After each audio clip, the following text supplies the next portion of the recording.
Oi gente, tudo bem com vocês? Eu sou Henrique Massaro, estou aqui mais uma vez num vídeo extra para falar sobre o episódio de The Sopranos que eu analisei durante a semana. No caso aqui foi o 8º episódio, The Legend of Tennessee Moltisanti, a lenda de Tennessee Moltisanti. Como eu chamei aqui, sempre dou um nome próprio aqui para os episódios, eu chamei de Um Homem Sem Arco, que é um dos dilemas principais do Christopher, né, que a gente vai acompanhar nesse episódio, que é um episódio quase que todo voltado para ele.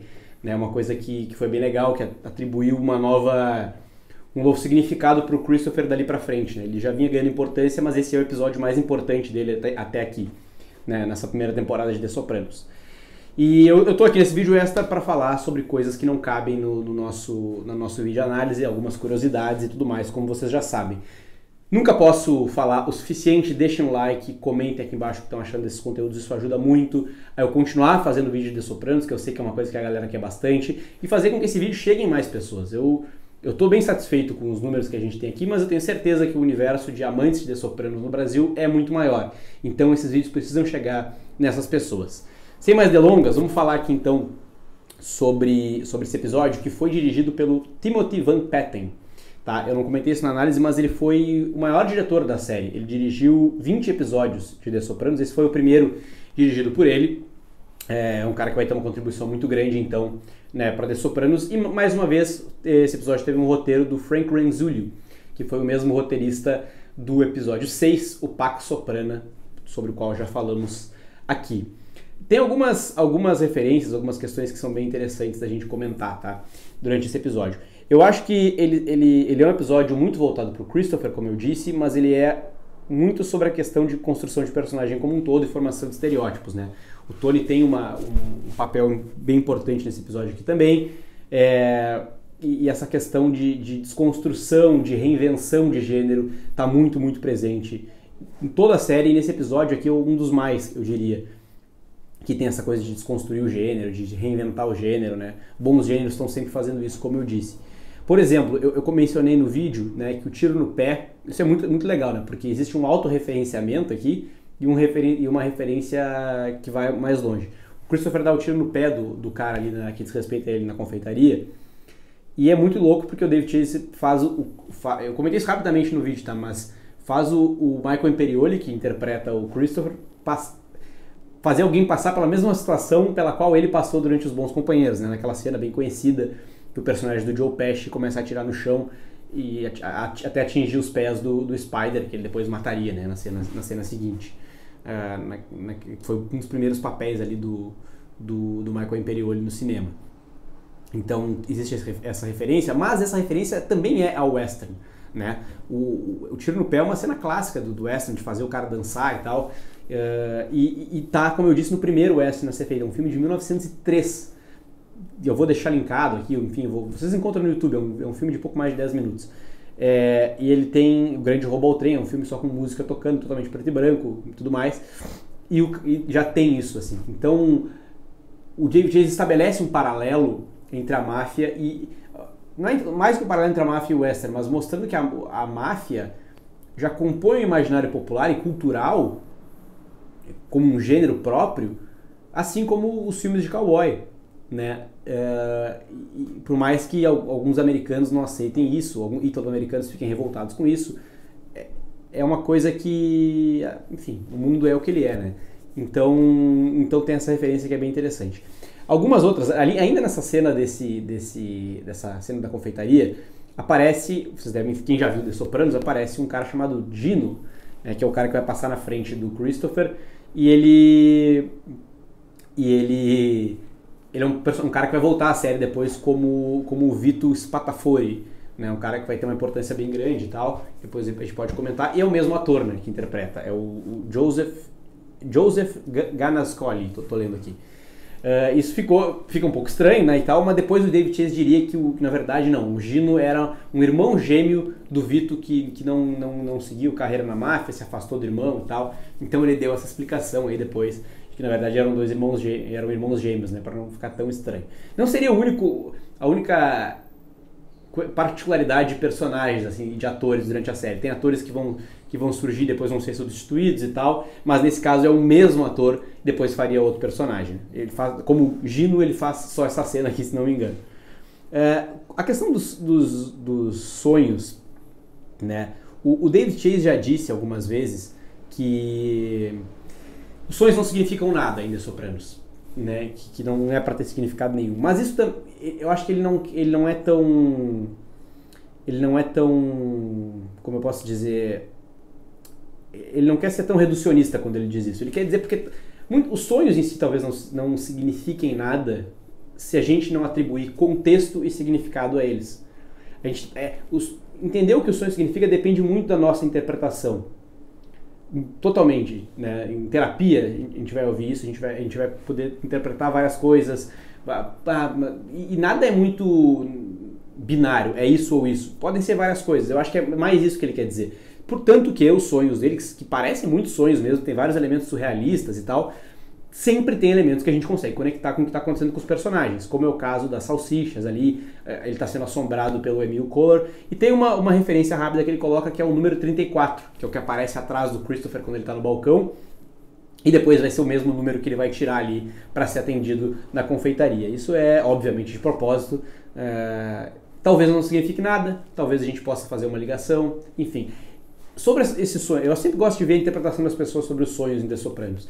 O que vocês pegaram além do que eu já falei nesse vídeo, no meu vídeo de análise? Tem alguma outra interpretação que vocês achem válida? Comentem aqui que eu acho sempre interessante de ver. Uma outra autorreferência, né, no jantar ali na casa da família da Melfi, o Richard, o ex-marido dela, fala de filmes que, segundo ele, contribuem para a formação do estereótipo dos italo-americanos. E um dos filmes que ele cita é Os Bons Companheiros, que tem ali naquela mesa uma das suas personagens presente, né? A Lorraine Bracco, que interpreta a Melfi, interpretou a Karen, que é a esposa do Henry Hill, né, do Ray Liotta, em Os Bons Companheiros. Então é no mínimo curioso, né, que apareça essa referência ali com ela sentada à mesa. O Tony, é engraçado isso, tá? Os agentes do FBI, ele aparecem na casa dele, tá? Inclusive essa é a primeira aparição do agente Harris, né? Ele vai aparecer 25 vezes ao longo da série. Vai ser um agente do FBI que vai ganhar uma importância. Mas o outro cara é o Grasso, um sobrenome italiano, e é com esse cara que o Tony implica. Porque na cabeça dele é o seguinte, eles mandaram... Esse cara nem devia ter importância no FBI, só porque ele tem um sobrenome italiano, vamos mandar ali, porque ele deve ter raiva dos italianos que são da máfia e tal. Então ele tem essa implicância, assim, né? Ele não divide entre nós e eles, como eu disse. Ele acha que todos nós somos italo-americanos, nós temos aqui a nossa coisa, e na visão dele, sei lá, o cara que está no FBI é um traidor dos seus compatriotas, né? Então tem essa curiosidade. A Lorraine Bracco, tá? Mais uma vez voltando a ela foi indicada pela primeira vez ao Emmy por causa da atuação dela nesse episódio, que é uma atuação muito boa, mas eu diria até que tem outras melhores, assim, ao longo até da primeira temporada de The Sopranos. Mas, enfim, nesse episódio ela ganha uma relevância bem interessante e ela foi indicada ao Emmy.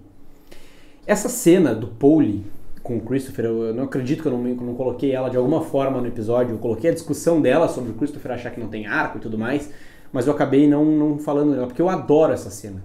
Tem um clima intimista ali e uma preocupação genuína do personagem do Paulie com o Christopher. Um cara que vai ter vários problemas com ele depois, de autoridade, que eles vão se implicar muitas vezes. Inclusive, nesse episódio, o Paulie vai contar pro Tony o que o Christopher fez e tal, mas ali naquele momento ele genuinamente está preocupado com o Christopher. Tanto que ele senta para conversar, a cena toda tem uma luz baixa, é uma conversa bonita da gente acompanhar, assim.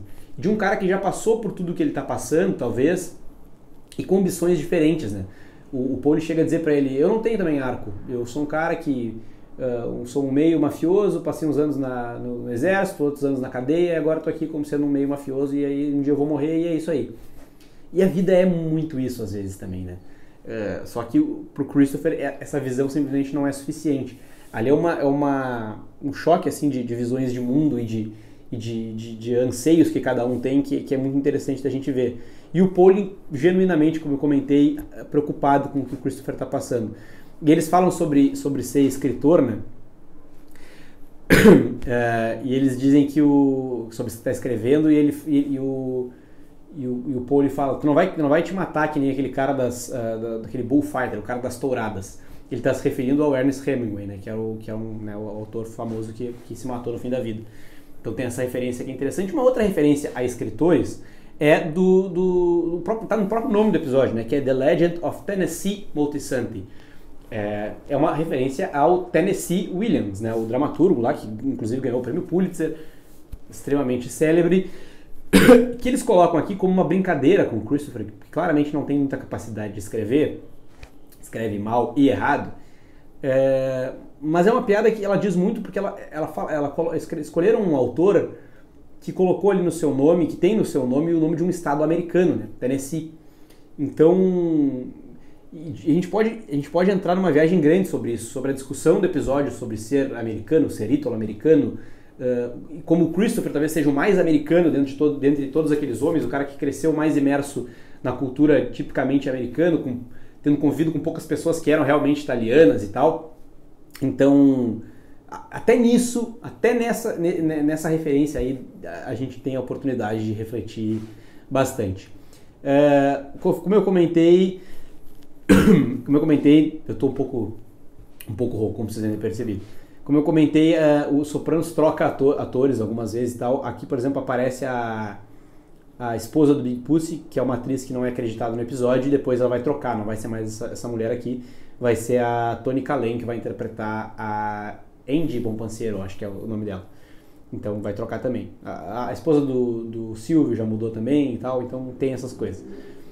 E no final aqui, só pra mencionar, toca a música Welcome, da banda Land of the Loops. Essa música toca enquanto o Tony esconde as armas no quarto da sua mãe ali. E a mesma música, tem uma repetição de música aqui, que é a mesma música que tocou no piloto, né, quando o Tony pegou o jornal lá na entrada da casa dele.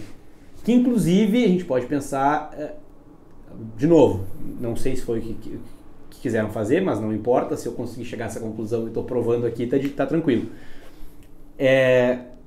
Eu cheguei a dizer na minha análise do piloto que talvez o Tony tenha tido a ideia dele de dar o golpe lá nas seguradoras pelo que ele leu no jornal. Tinha uma noticiazinha ali falando sobre a quebra dos planos de saúde e tal, e tocou essa música. E aqui é uma grande ideia que o Tony tem. Outros mafiosos acabam colocando as suas mães nesse mesmo lar de idosos e escondendo lá os segredos que eles, nesse período em que o FBI está investigando mais eles. Então, mais uma vez, é uma grande ideia aí que o Tony tem. Eu queria só comentar duas situações referentes a Carmela nesse episódio. Primeiro, quando eles escondem as armas ali, o dinheiro e tal, notem, apesar dela dar uma chorada, ela fica meio triste. Chorada não, ela fica meio triste, tudo isso de novo e tal. Notem a naturalidade com que ela conduz aquela situação, como ela pega as armas na mão. Já viram uma pessoa que não trabalha com armas, que não está acostumada a lidar com isso, pegando uma arma? A pessoa fica muito estranha. Afinal de contas, aquilo ali é uma coisa que pode matar alguém e tal, a pessoa fica muito preocupada. E ela pega com a maior naturalidade e vai guardando e tal, porque provavelmente ela já passou por aquilo antes, ela sabe o que pode acontecer a qualquer momento, então ela está realmente envolta em tudo aquilo. E um outro ponto, percebam como também ela tem, apesar dela não ser uma mafiosa, ela é casada com um mafioso, e isso vai se tornar um problema grande depois e tal, como ela tem basicamente a mesma visão que o Tony tem sobre os ítalo-americanos. Tipo, para ela, o Michelangelo talvez tenha a mesma importância de um John Gotti, sei lá, um ícone da máfia e tal. Tanto que a hora que ele fala do Albert Francis, a.k.a. Frank Sinatra, o Tony dá um sorriso e ela dá um sorriso exatamente na mesma sintonia do dele. Como ela fica cheia de alegria ela fica enternecida com aquela frase ali. É verdade, Frank Sinatra. Que foi um grande artista, óbvio, não há dúvida quanto a isso, mas que claramente ele está citando ali porque era um cara que era muito próximo da máfia, dos mafiosos. Ele mantinha ligações com a máfia, ele teve a carreira alavancada pela máfia, como já foi muito bem documentado. E ela consente aquilo ali, parece que para ela foi um dos principais nomes ali que ele citou. Então, nesse ponto eles estão muito em sintonia. Então isso é bem curioso com relação a Carmela. Eu acho que é isso de referências a esse 8º episódio. Eu vou encerrar por aqui. Esse, como eu sempre falo, é um vídeo muito mais informal, é mais uma conversa entre a gente, pra gente analisar junto as referências. Não se esqueçam de curtir, comentar, compartilhar com os amigos, se inscreverem no canal e seguir acompanhando aqui para mais vídeos de Sopranos. E também, por favor, assistam aos meus outros vídeos que não são sobre The Sopranos. eles são bem legais também e eles ajudam. Quanto mais repercussão eles têm, mais eu consigo fazer os vídeos de The Sopranos também. Beleza? Até o próximo vídeo e tchau!